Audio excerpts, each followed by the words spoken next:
This week on Viewpoints. Camouflage is always a kind of partnership. From dazzle ships to digital camo, how artists change the way war looks. Then, if you are providing financial support to your children, adult children, there are definitely strings that should be attached. Why are so many parents stuck in this never-ending cycle? I'm Marty Peterson. And I'm Gary Price.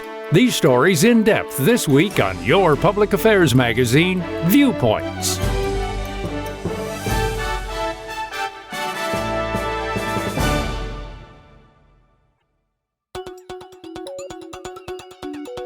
camouflage and the military have always gone hand in hand. Today, it's easy to think of camo as standard issue, digital patterns and muted colors, all designed to disappear into the background. But it hasn't always looked this way, and according to author Roy Behrens, camouflage has never been just about clothing or color, but about perception. Camouflage is always a kind of partnership. It's a back and forth between vision, the person who is looking, and then the appearance of what they're looking at. Behrens has been studying and writing about camouflage for more than 5 decades. With a background in graphic design, he's part of a long line of artists who have shaped how camouflage works and evolves. In fact, artists were among the first to bring camouflage into modern warfare and took their cues from nature. They looked at owls that blend into tree bark or Arctic hares who turn white with the seasons.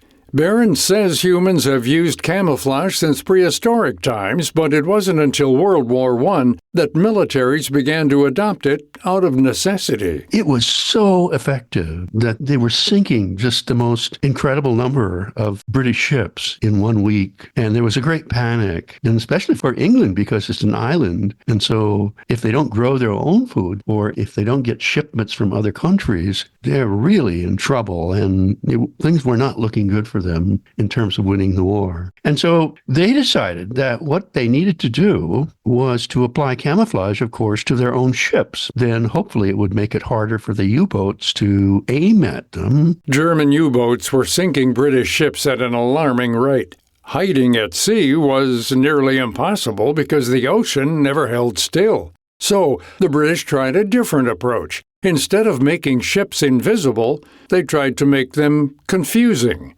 Enter Norman Wilkinson, an artist who proposed something radical. What happened is that they discovered that if they could paint the surface of these British ships with confusing patterns, so that from a distance, and you have to realize this is from a couple of miles away, and they're looking through a periscope, and the water is maybe pretty turbulent, and maybe the wind is blowing, maybe a lot of waves, maybe the moisture is fogging up the periscope. Somehow, they have to decide exactly where is that British ship located, and which direction exactly is it headed? And then finally, what speed is it going at? And if they can't determine those 3 factors, then the U-boats are going to have great difficulty in firing a torpedo accurately. The British military took on the idea. In 1917, they painted their ships with Wilkinson's abstract designs and colors. They called it dazzle camouflage, where no 2 ships looked alike. It was difficult for the British Navy to accept the strategy because they had been painting all of their ships a sort of battleship gray, and they thought that that was the best camouflage for ships. But it turned out it wasn't, and when they instead thought that they would try these highly disruptive, colorful patterns, boy, that was a difficult thing for them to accept. This marked a sharp break from tradition. Gray and black warships gave way to stripes, angles, and bold color. The designs drew public curiosity and military skepticism, but it worked. When the U.S. entered the war, it adopted dazzle camouflage too, and quickly expanded it. The Navy turned to artists called camoufleurs to reimagine its ships.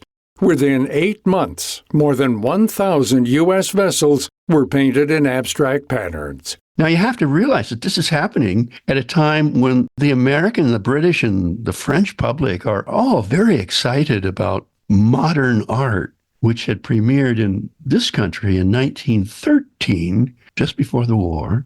at the Armory show, and they were really puzzled by things like cubism and futurism and stuff like that. And when they looked at these dazzle painted ships, a lot of the people in newspapers said, oh, those look like they were done by a drunken cubist. When it came to soldiers' uniforms, the U.S. opted for plain khaki and green fabric during World War I. For years, artists campaigned for the military to start using colors found in nature to better protect troops. During the late 1800s, a well-known American artist named Abbott Henderson Thayer pushed this idea forward. And he said, you should stop using khaki, meaning one color, sort of sand-colored uniforms. You should stop issuing those for ground soldiers.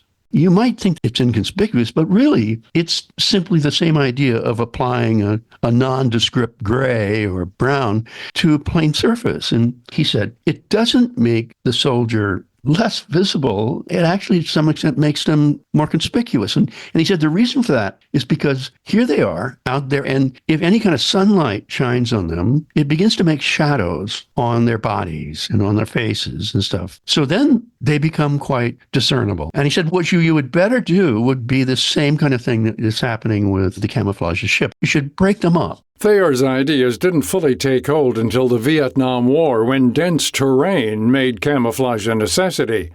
From there, military camo became more systematic and more precise. Bright colors and abstract designs faded. In their place came small, pixelated patterns meant to break up the human form from a distance. These designs are harder to detect by the eye and by night vision technology.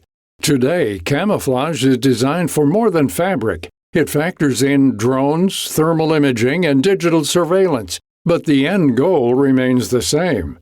Who knows what camo may look like 20, 30, or 100 years from now?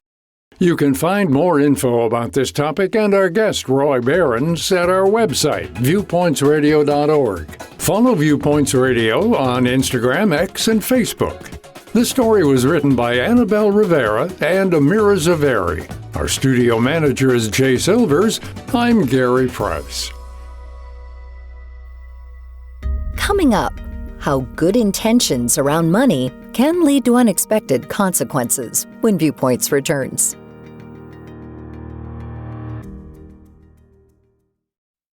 The In Good Health podcast gives listeners the latest news on what's trending in health, science, technology, and more, featuring medical experts who break down complex topics in a way that's easy to understand.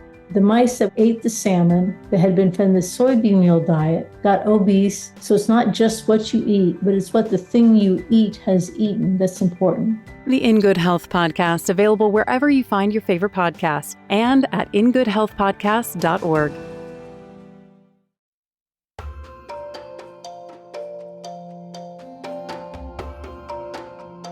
For many families today, adulthood doesn't look the way it used to. The reality is that more young people are living at home for longer, and not by choice, but by necessity. According to the Pew Research Center, 57% of Americans between the ages of 18 and 24 are still living with their parents. That's more than double the share from the 1960s. This is often called a failure to launch, but with housing and living costs outpacing pay, many young adults simply can't afford to live on their own. Parents step in to help, but that support can sometimes become complicated. One expert on the topic is Blad Klontz, a financial psychologist who helps families navigate certain financial and emotional complexities. In many ways, money is attached to everything that really matters in life. It's love and security and creativity and exploration. And the idea of that I'm going to limit the amount of love that I show my child is counterintuitive for many of us. And especially if not really conscious of what are the psychological and behavioral effects of money that we are giving our children or things we're providing them, it's real easy to get, I would say, ahead of your skis and realize, oh, perhaps I am reinforcing behaviors that it turns out they're not going so well. And there's perhaps some negative consequences I'm seeing emerge for my children, we usually sort of wake up and realize that it's less of something we start out to do. He's also the author of the book, Start Thinking Rich. He says living together in this day and age isn't the problem and shouldn't be seen as a sign of falling behind. In much of the world, many intergenerational families live in the same house to save money and spread out childcare and caregiving responsibilities. We can feel like a failure if we're, 22 and we don't have our own apartment. And I just want people to challenge that mindset. Like maybe you're better off getting 2 or 3 or 4 roommates. You can dramatically decrease your number one expense. And maybe you're related to those roommates. I don't know. And maybe that's okay. I think it's really important, regardless of the situation, that you're contributing to the household. But I think it's not a bad time to re-examine some of the assumptions we make about what we should be doing. Living at home can be a practical solution, but problems tend to start when expectations are left unsaid. When it's unclear whether this is a short-term arrangement or a merging of households, and what the long-term plan actually is. Without clear boundaries around money and responsibility, for some parents it can feel less like shared living and more like they're raising their child all over again. The role of parent-child probably should be shifting, probably should have shifted before that, where you're not in the default mode of doing their laundry or whatever, doing those things that a parent does, that it's probably difficult for some people to shake. I've got a 12-year-old and 8-year-old, and I know some 12-year-olds are doing their own laundry, cooking their own dinners. So it just depends on when you start to institute those independent living behaviors. But I think it's approaching it consciously and purposefully. And I'd also want to be doing it for a larger purpose too. So if they do have a minimum wage job, that's great. But what are the plans for them to gain more independence in the future? Are they saving and investing? Are they pursuing further, work or academic pursuits? What's the game plan here? I think is a good idea too. So a frame of reference around how long we're going to be doing this. And if parents are helping children out financially, Klontz says it works best when there are set, clear conditions as part of the agreement. I feel like if you are providing financial support to your children, adult children, there are definitely strings that should be attached. And some of those strings could be that, I'm going to kind of push you a little bit here to make sure you're saving and investing. Not that I need to be logging into your bank account or anything, but there's certain things I think we can come to agreements on. So you're going to be staying here. You're going to be using some of the household resources. I'd like to see you contribute in, the following fashion in terms of whether it's financially or whether it's, carrying some of the workload. And then also, I want to see some positive actions that you're taking to better yourself. Such expectations can build responsibility and accountability. At the same time, he warns that parents can also subconsciously attach strings that end up doing more harm than good. Making them feel guilty or making them feel like they owe you. Or some people will use money to keep their kids close for their own psychological needs, not really thinking about, is this in the best interest of the children? Klontz acknowledges that cutting off financial support can feel uncomfortable and even risky. However, without a clear endpoint, help can turn into dependence, and eventually the day comes when it can't continue. It's a difficult transition for many people. And we start to think that, well, if I just give them a little bit more support, then they're going to engage in the behaviors that I think they should be engaging in. And then it just doesn't quite happen. And then before you know it, it's days and weeks and months and years where this pattern could be in place. So it's very subtle, I think, where people find themselves in this cycle of a child is financially dependent, and which is an entire behavioral, psychological affliction, essentially. And then you're enabling them. And financial enabling, the way I would describe it, is financial help that hurts. What often makes it so difficult for parents to cut off the flow of funds is fear.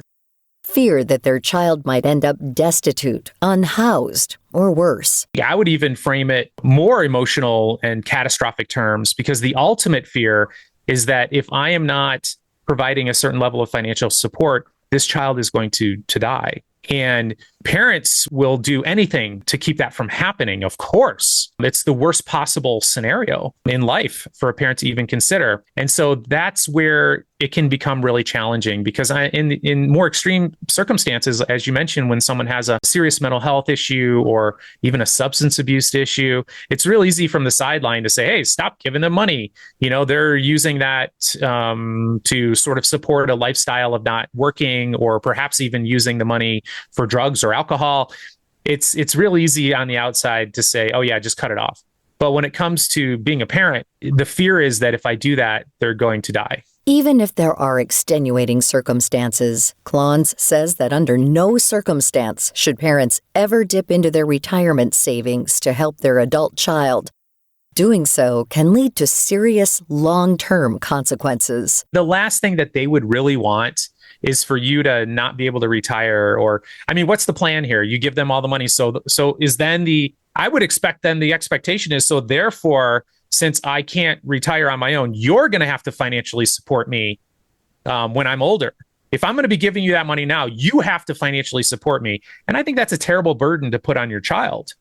So yeah, don't take any money out of your retirement to support them, because essentially they're going to have to support you then. Even as the risks become clear, these patterns are often rooted in good intentions. When families find themselves in a cycle of financial dependence, it's not a personal failure, but a dynamic that can develop slowly and invisibly. Once that pattern is recognized and discussed, it opens the door that leads to clearer rules, expectations, and shared goals. To learn more about this topic and our guest, check out Blad Klontz's book, Start Thinking Rich, now available in select bookstores and online. You can also learn more by visiting our website at viewpointsradio.org. For more behind the scenes and to support our show, follow us at Viewpoints Radio on Instagram, X, and Facebook. This segment was written and produced by Polly Hansen. Our executive producer is Amirah Zaveri. Our studio manager is Jay Silvers. I'm Marty Peterson. Viewpoints returns in just a moment.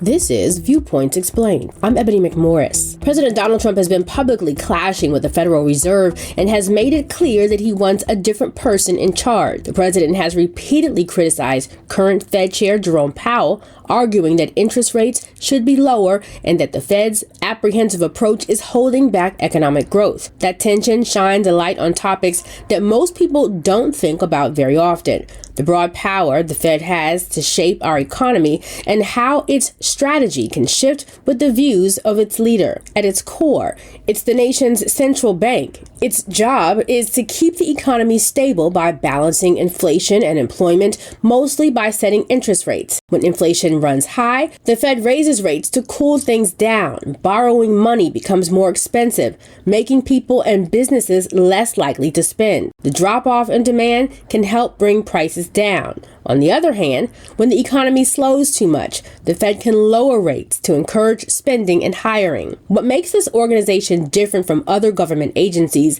is its free range. The chair and board aren't elected, and they're designed to operate independent of politics. That separation is intentional to help protect long-term economic decisions from any short-term political pressure. That's why some critics are fearful that the strong-arm approach of the Trump administration to try and remove Jerome Powell could end up doing more harm. Disputes between presidents and the Fed aren't just political drama. They raise a basic question about how much influence the White House should have over the economy's most powerful levers, particularly when those levers can be manipulated for a quick economic win at the cost of future stability.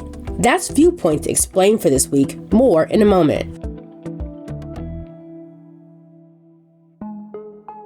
Welcome to Culture Crash, where we examine what's new and old in entertainment.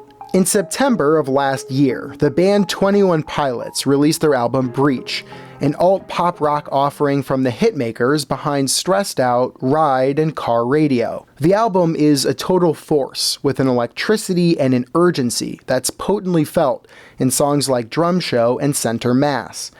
One thing notably absent on the main album is its biggest social media hit by far, That would be a single that isn't, called Drag Path. Only ever distributed as a bonus song on a digital-only release of the album, exclusively available for Breach's first week of release, Drag Path isn't on any CDs, vinyls, or streaming services. Despite its complete unavailability, Drag Path is a juggernaut on TikTok. Over the song's propulsive drums from Josh Dunn, lead singer Tyler Joseph contemplatively croons about a drag path etched in the surface as evidence I left there on purpose. Dramatic, inspiring, and more than a little bit haunting, Drag Path has been used to soundtrack countless videos that have scored millions of views on TikTok, ranging from gut-wrenching montages of couch cushions worn down by beloved pets who have died, and one very specific TikTok of a pufferfish, to an existential slideshow of ancient ruins and statues with the words, "A drag path, but it's the way humans ache to be remembered." Drag Path is a moody song that's resonating deeply, even though there's no legitimate way for the song to rack up official streams. Instead of cashing in on their viral trend, 21 Pilots has let the song run rampant on social media without announcing an additional release or increased availability. Maybe the song itself is a drag path, or maybe it's just cool. I'm Evan Rook.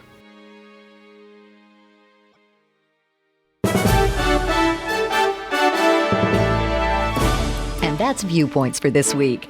Follow us on Twitter, Facebook, and Instagram to learn more about upcoming shows and find a library of past programs on Apple Podcasts, Google Play, and Spotify. Plus, you'll always find previous segments and more information about our guests at viewpointsradio.org. Join us again next week for another edition of Viewpoints.